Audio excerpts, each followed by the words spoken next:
Oh, wait for it now. Osas. Princess.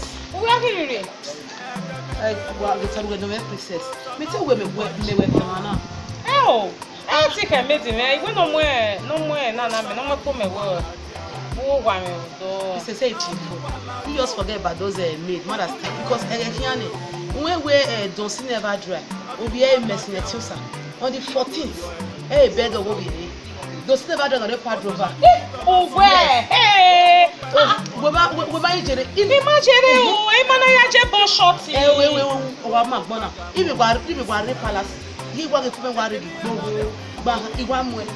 away, in a way, happy birthday wishes in there. All the celebrate in August, and the young guy in the after celebrate. Don't be a mess in the way because of Mojera Jero. Even a walk back, even if I have to finish was here. Even now, God is going to be animal. A messy that better picking. Yes, of your son, aka don't see never dry or shaggy nation. Baby Mercy. Yeah. Owe emoya fefe ogo piano ogo kuno na wa biere. Yes. So that is celebrating all of them that we should wish them happy birthday, long life and prosperity. Wow. All the August months, you hear that? Yeah. Happy birthday to you all. Mercy, we wish you long life and prosperity. Yes. Grow old, yeah, glue, and be happy. Have fun. Nothing to you. Na better pikin that they celebrate. Happy birthday. We go to celebrate. We be princess. We get swag. We go to celebrate. We go to pump champagne.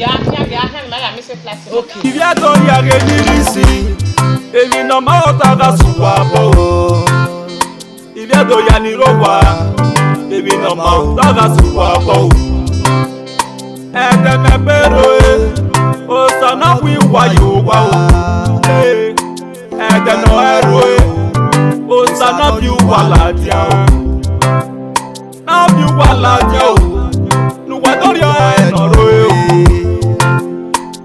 na bi wa la dia o wa do ri e bo sa o sana yu ki do lásán ló pọ̀ pẹ̀lú àmọ̀nàrísì ẹ̀gìyàn mi gbé gìyàn mi mú ló pọ̀ pẹ̀lú àmọ̀nàrísì o èké níyàn náà lè pín ìwọ ní níyàn lè yá gbọ́ bá tọ̀lẹ̀ tó yí ẹ̀gẹ́ níyàn.